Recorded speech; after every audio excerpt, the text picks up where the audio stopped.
हिमालय की तलहटी में बसे इस खूबसूरत गांव हिमनी से आप लोगों को प्यार भरा नमस्कार। स्वागत है इस नए वीडियो में। पिछले वीडियो में आपने देखा जो घेस गांव है वहाँ किस तरीके से लाइफस्टाइल है, उसकी क्या कहानी है, और अब बात होगी हिमनी की। नाम से ही लग रहा है कि बिल्कुल बेहद करीब है हिमालय के। तो चलिए बेहद करीब हिमालय के बसे इस खूबसूरत गांव में मेरे साथ।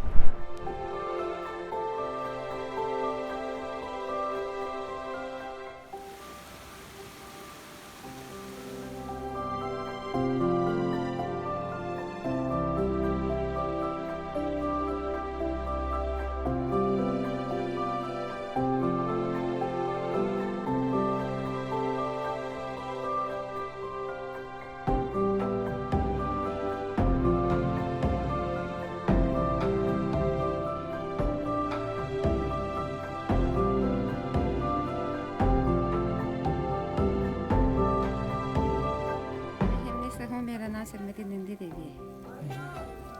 ये घास कहाँ से लाएगा? घास 2-3 किलोमीटर दूर से। कितना वजन होगा? 50 होगा, 40-45। रोज का यही जीवन? हाँ, रोज का यही जीवन।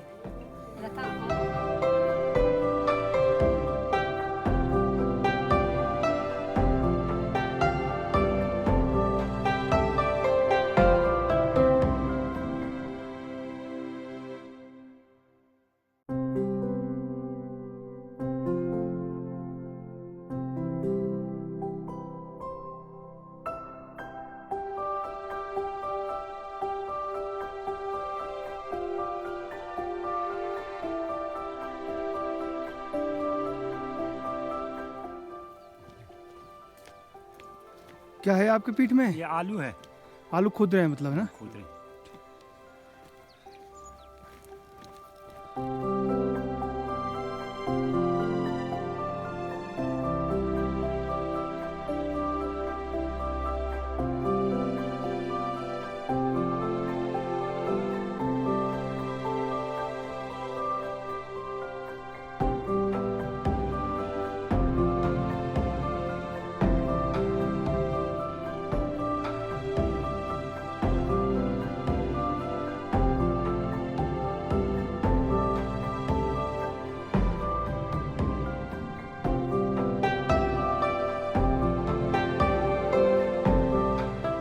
ये भी जड़ी बूटी है, कुट्टू, जो दवाइयों के काम आती है, और 1500 रुपये किलो ये बिकती है।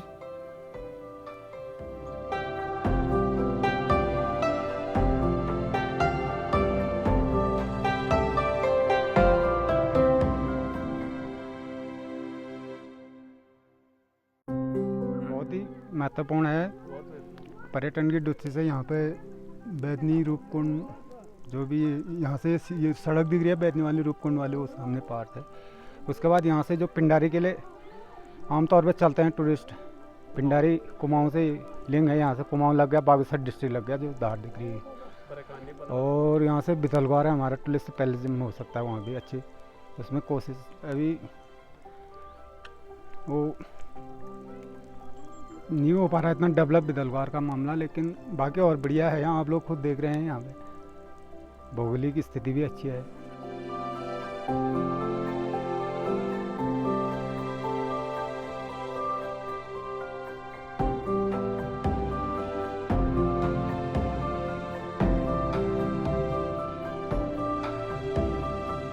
अब गांव के बारे में जानकारी, मटर की खेती होती है, चौलाई होती है, और आलू होता है, और पलटी ओगल जिसको बोलते हैं हम, वो भी होता है, खेती बाड़ी।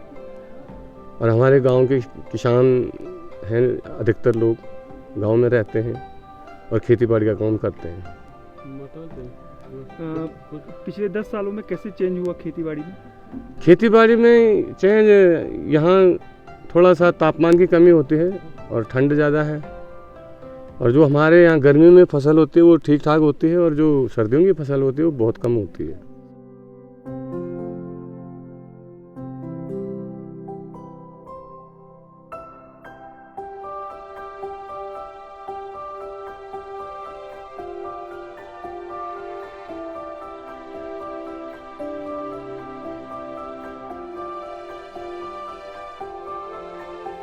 दोस्तों हिमनी से हिमालय कैसे दिखता है वो आपको दिखाते हैं।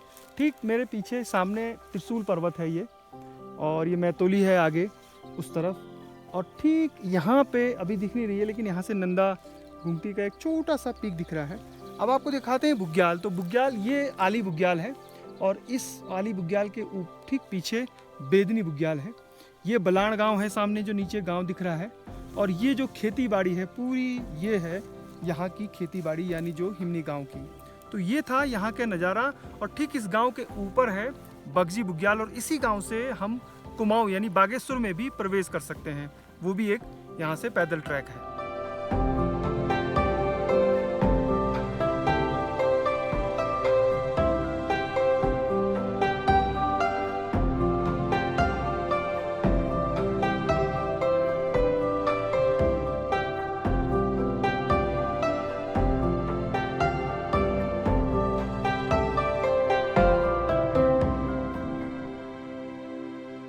ये जो आप खेत देख रहे हैं ये पलटी का है, यानी जिसको ओगल भी कहते हैं यहाँ पे। और जैसे निचले इलाकों में यानी पौड़ी, अल्मोड़ा या फिर नैनीताल या फिर चंपावत, इन इलाकों में जैसे हम मंडवा बोते हैं जितनी मात्रा में खेतों में, यहाँ पर ये बोया जाता है। इसका आटा बनता है, गेहूं के साथ इसको मिलाकर पीसा जाता है। रोटी बहुत बढ़िया होती है इसकी, और यहाँ पर इसकी बहुत ज़्यादा खेती हो रही है इस बेल्ट में यानी हिमनी में और आसपास के जो तमाम गांव हैं। तो इसकी रोटी खाने का अपना अलग ही आनंद है, वो भी अगर घराट में पिसवाकर जो यहाँ की लोकल चक्कियाँ होती हैं उसमें खाए जाते हैं।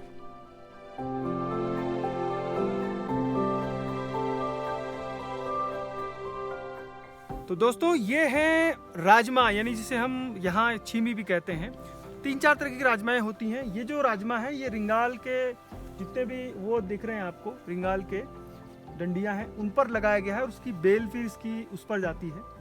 और कितना खूबसूरत लग रहा है। यहाँ इसकी भी फसल बहुत ज़्यादा होती है। इस तरफ भी है, ये जो खेत सामने दिख रहा है, तो ये रिंगाल की डंडियों में लगाया जाता है ताकि बेल जो है वो ऊपर तक जाए, और उसके बाद ये राजमा जो है वो लगी हुई है।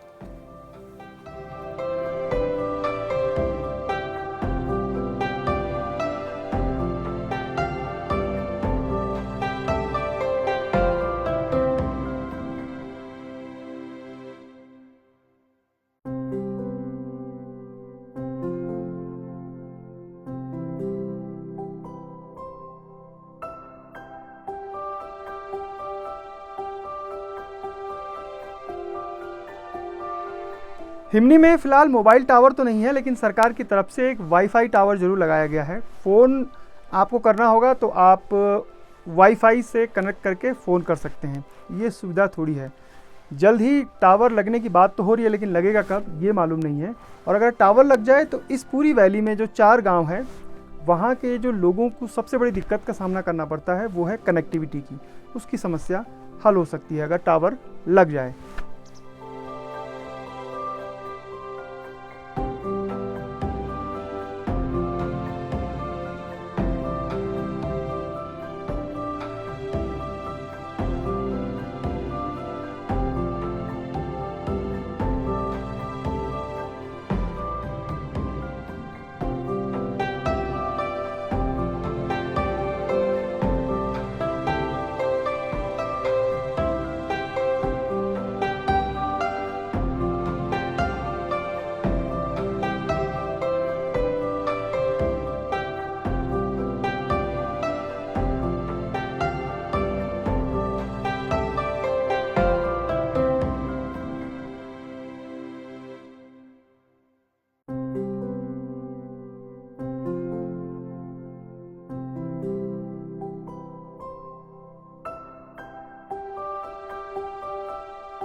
हिमनी गांव में इस तरीके से चौलाई के लाल खेत मन को काफ़ी मंत्रमुग्ध कर दे रहे हैं।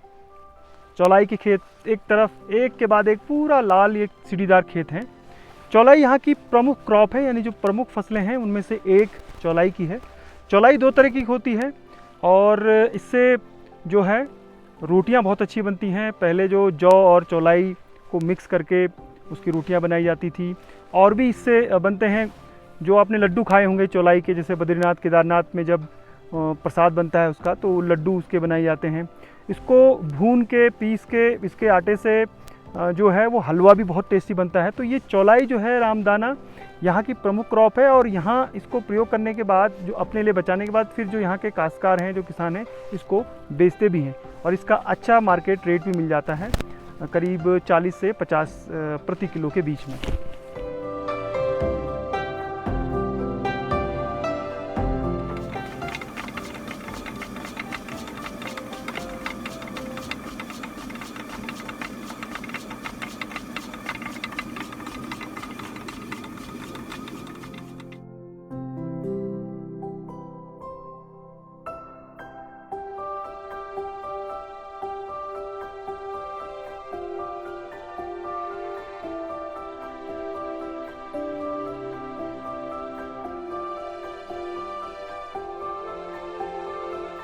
हम आपको समझाते हैं कि जो घराट हैं वो काम कैसे करते हैं। ये घराट है इस समय, और इस समय ये जो गेहूं पीस रहा है, यानी आटा निकाला जा रहा है इससे, इसके ऊपर पानी का फोर्स है, और ये इस पूरे जो पत्थर है इसको घुमा रहा है।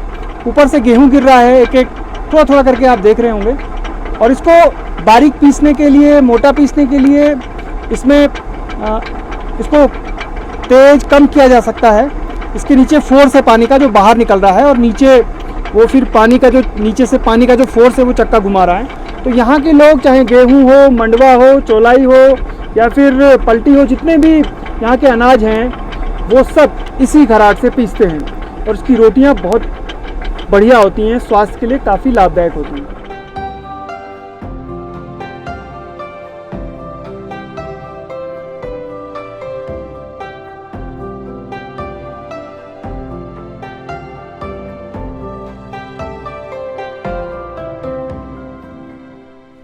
रिंगाल की टोकरी बन रही है और बना रहे हैं कृपाल जी। कृपाल जी की जब ये टोकरी है, बहुत सारे प्रोडक्ट वो बनाते हैं। टोकरी जब बनेगी तब आपको दिखाएंगे। लेकिन रिंगाल यहाँ बहुउपयोगी, यानी रिंगाल की जो जिसको बांस की प्रजाति है उससे कई चीज़ें बनाई जाती हैं, और जो फसलें हैं राजमा, उनके लिए भी प्रयोग होता है। तो बन रही है अभी टोकरी, देखते हैं आगे। ये देखिए कृपाल जी, कितना बारीक काम है ये हैंड प्रोडक्ट का रिंगाल से। देखिए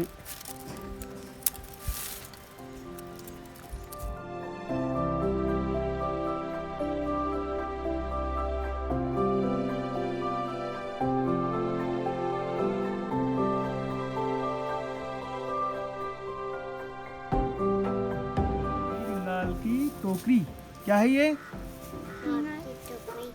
हमारे लिए बहुत चीज़ों का उपयोग ये है, हमारा सोल्टा बनाने के लिए, और ये चटाई बनाने के लिए, ये टोकरी बनाने के लिए, या गुलदस्ते या कुछ और कई आइटमें हैं वो बनाने के लिए काम आता है हमारे। सोल्टे के बारे में बताइए। ये सोल्टा हमारे लिए बहुत उपयोगी चीज़ है। इसमें हम गोबर भी ला सकते हैं, घास भी लाते हैं, और कई पत्तियाँ लाते हैं। मतलब बहुत चीज़ें हैं, मतलब बहुत उपयोगी चीज़ है ये। रिंगाल होता कितने प्रकार का है? होता तो 3-4 प्रकार का है। अब घरेलू हिसाब से तो नाम बहुत प्रकार के हैं, लेकिन रिंगाल ही कहते हैं। ये चटाई सबसे पहले तो पूजा में काम आती है, पूजा में बिछाने के लिए। और ये जैसे हमारे यहाँ अनाज होता है उसको सुखाने के काम आता है, और नीचे बिछाने का, बैठने का काम आता है। हर एक मतलब किसी चीज़ में यूज़ किया जाता है इसको। अभी आप जो बना रहे थे उसके बारे में बताइए ज़रा। ये टोकरी डिजाइनदार है, इसमें फल फ्रूट रखने या टेबल में सजाने का काम आता है, या रोटी डालने का काम भी आ सकता है। सबसे अच्छा तो ये फल फ्रूट का काम है, या टेबल में सजाने का। कितनी चीज़ें आप बना लेते हैं अलग अलग? अलग अलग टोकरियाँ कितने ही प्रकार के होते हैं, अलग बहुत प्रकार के होते हैं। आप कितने प्रकार की जो बताऊँ। अच्छा, यहाँ इसका कोई मार्केट भी है? आप लोग को फ़ायदा होता है इससे? हमें तो अभी तक कोई फ़ायदा नहीं है। अब बनाने का तो कई चीज़ बना सकते हैं, लेकिन इस चीज़ में कोई फ़ायदा नहीं है हमको, इसलिए नहीं बनाते हैं।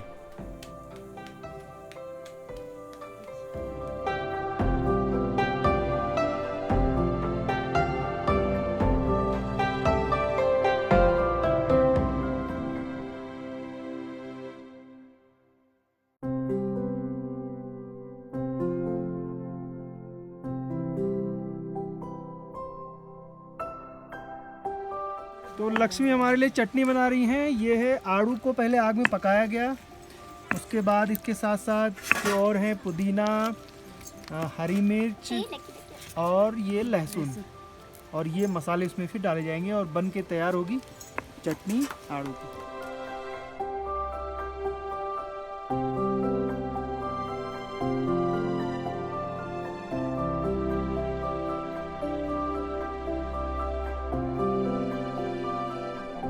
मेरा नाम धनली देवी है। मेरा नाम श्रीमती पुष्पा देवी, ग्राम हिमनी से है। क्या क्या बनाया आप बताइए जरा। आप ये बनाए है जो चूहे की रोटी, ये खीर, ये बनाई है खीर, ये है घी, ये सब्जी बनाई है, ये रायता बनाई है ककड़ी की और दही की, और आपने ये मठा है, और आपने गेहूँ और पलटी की रोटी, ये बहुत खाने में स्वादिष्ट होती है। और ये पके हुए चूल्हे के आलू पका के बना रखी है। चटनी है, इसमें लहसुन, मिर्च और पुदीना की चटनी। ये पूरी है, आज त्योहार था इसलिए पूरी बना रखी है। हलवा, ये सलाद, ककड़ी की सलाद। ये चावो यो केमना आलू करेली छिमा इहोन घिउ छ यो केमना पकाई आलू ह बड़ा रहा, ये चटेन बड़ा रहा, ये जम दूध ना कगड़ी रात बड़ा रहा, पहले जमाना आज यो घिउ पलटी रोट बड़ा रखा, ये छुआ रोट दूध ना गुनी बात पका रही, खागड़ी यो खागड़ काट खा सलाद। दोस्तों इतना पौष्टिक खाना शायद ही मैंने पहले कभी खाया होगा। रोटी गेहूं की खाई, लेकिन मंडुए की भी खाई है, लेकिन आज जो मैं रोटी खाने जा रहा हूँ, टेस्ट कर रहा हूँ, हिमनी गांव में महिलाएं बैठी हैं, इन्होंने तैयार किया है हमारे लिए। ये है जो पलटी है गेहूं के साथ, ये यहाँ का एक प्रमुख क्रॉप है, उसको मिक्स करके ये रोटी बनाई गई है पलटी और गेहूं की। ये बहुत फ़ायदा करती है, सर्दियों के समय बहुत फ़ायदेमंद होती है। ये जो रोटी है एकदम पापड़ हो गई है, पापड़ की तरह बिल्कुल ठोस हो गई है। तो ये रोटी जो है, ये यहाँ जो चौलाई है और जो जौ है उसको बना के ये तैयार की गई है। मीठी होती है ये। पुराने समय में गेहूं नहीं होता था तो जौ और चौलाई इसी को मिक्स करते थे। अब आते हैं हम जो व्यंजन बनाए गए हैं, तो ये जो है ये रायता है, वही जो कुमाऊं में रायता होता है। ये दही और ककड़ी जो है, और ये आलू को भुना गया है, पहले पकाया गया है राख में, चूल्हे में, उसके बाद उसको तैयार किया गया है। ये जो सब्जी आप देख रहे हैं, और ये सिंपल सब्जी है आलू और जो यहाँ का राजमा है उसके साथ। चटनी है, चटनी भी थोड़ा अलग तरीके की बनाई गई है। ये चटनी पहले जो आड़ू है, आड़ू की चटनी है। आड़ू को चूल्हे में जो राख है अंगारों में इसको पकाया गया, उसके बाद उसको साफ़ किया गया और उसमें पुदीना और मिर्च और जो लहसुन है वो, और ये घी, इतना ज़्यादा घी नहीं खा पाऊँगा, थोड़ा सा टेस्ट करेंगे। ये जो रोटी है इसको हमने रिक्वेस्ट की थी कि आप इसको बनाइएगा हमारे लिए, तो ये तैयार की गई है।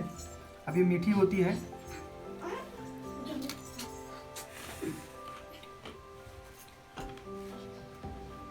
थोड़ा अलग है, और इस आज मैं पहली बार खा रहा हूँ जौ और चौलाई की रोटी।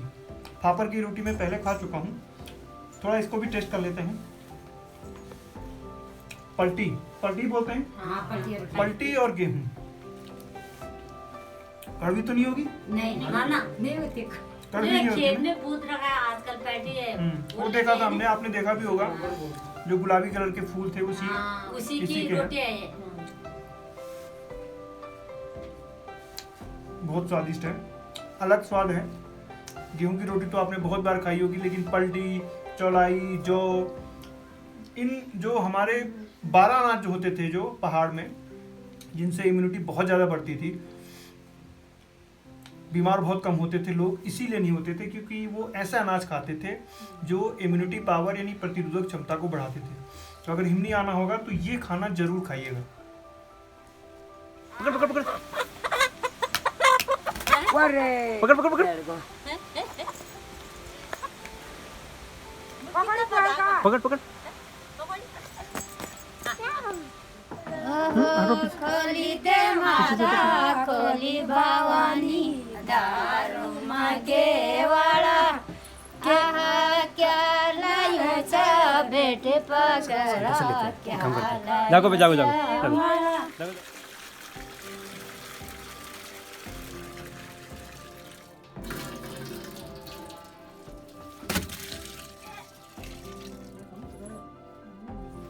इसमें दही डाल रखी है,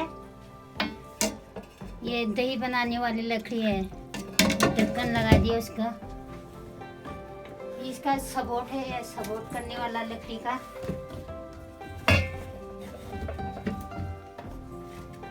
इसको घड़गिना बोलते हैं, इसको घड़गिना इनको, ये लकड़ी को।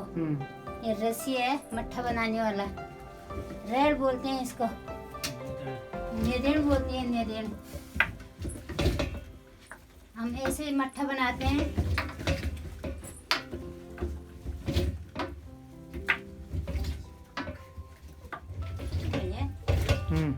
हो गया। बस अब ऐसे बनाते हैं 1-1.5 घंटे तक, तब उसका मक्खन बनेगा।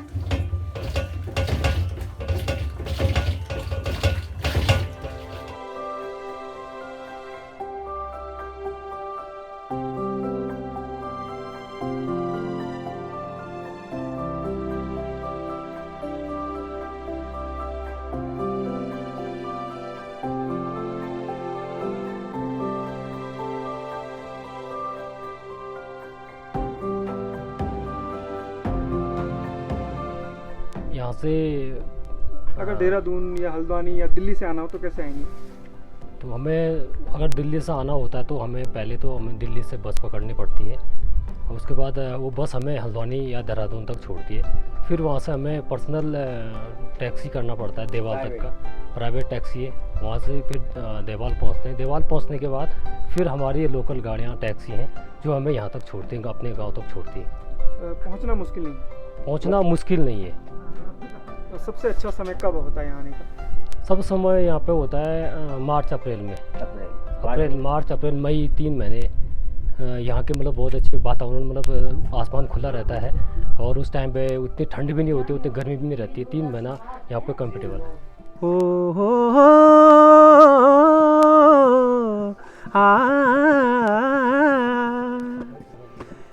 हिटवे सुबह गलदम की गाड़ी माँ मनेला रो रेशम की साड़ी माँ, हिटवे सुबह गलदम की गाड़ी माँ मनेला रो रेशम की साड़ी माँ।